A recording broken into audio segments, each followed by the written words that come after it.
कभी कभार मुझे याद है पिछले सत्र में हमारी बहुत मजाक उड़ाई गई। मैं नहीं जानता हूं इस प्रकार का भाषा का प्रयोग जो कर रहे थे उचित होता था। यहां तक कह दिया कि आपको वीजा दे रहे हैं पार्लियामेंट में आने का। इस प्रकार का प्रयोग करने वाले लोगों को मैं और तो कुछ कहता नहीं हूं, लेकिन मैं इतना कहता हूं,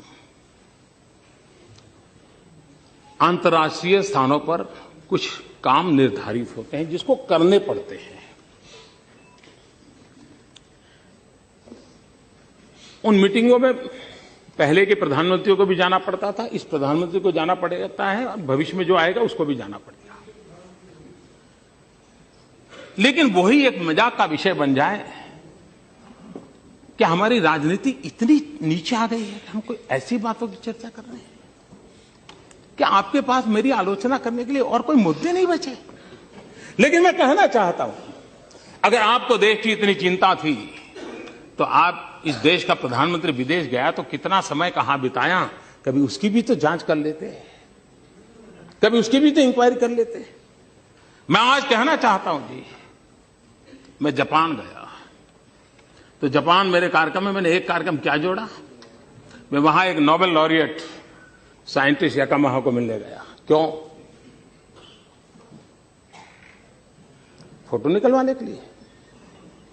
मैं इसलिए किया गया कि उन्होंने स्टेम सेल के अंदर जो रिसर्च की है, मैंने जितना पढ़ा था तो मेरे मन में आया था शायद इनकी एक खोज हमारे काम आ सकती है क्या।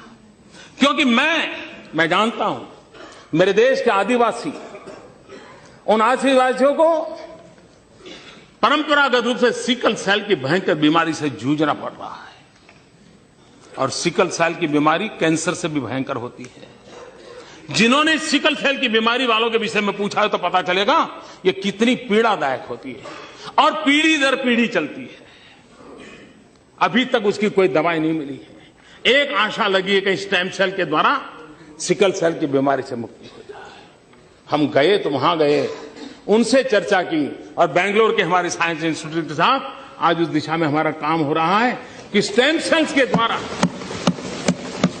हमारे युवा साइंटिस्ट कुछ खोज करें। मेरे आदिवासी भाइयों को पीढ़ी दर पीढ़ी जो परेशानियों से जिंदगी गुजारनी पड़ती है उससे वो बाहर आए। हम ऑस्ट्रेलिया गए, G20 समिट में गए। हम कहां गए?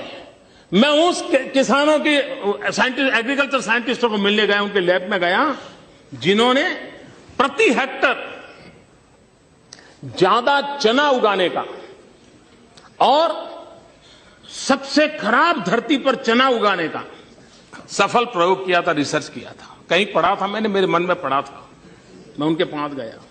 हमारे देश को पल्सिस में हम बहुत पीछे हैं। देश को पल्सिस की जरूरत है। गरीब आदमी को न्यूट्रिशन फूड के लिए प्रोटीन जरूरत है। हमारे देश के गरीब को प्रोटीन मिलता है दाल में से, पल्सिस में से मिलता है। अगर हम हमारा किसान अच्छी मात्रा में पल्सिस पैदा कर सकता है, अगर प्रति हेक्टर ज्यादा पल्सिस पैदा कर सकता है तो उसको भी अच्छी आय मिलेगी और हमारे गरीब का भी भला होगा।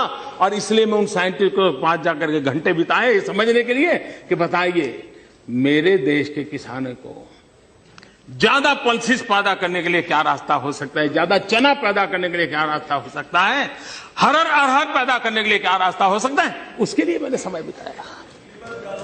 मैं एक और साइंटिस्ट के पास गया, इस बात के लिए गया मिलने के लिए कि उन्होंने केले में कुछ नई खोज की थी।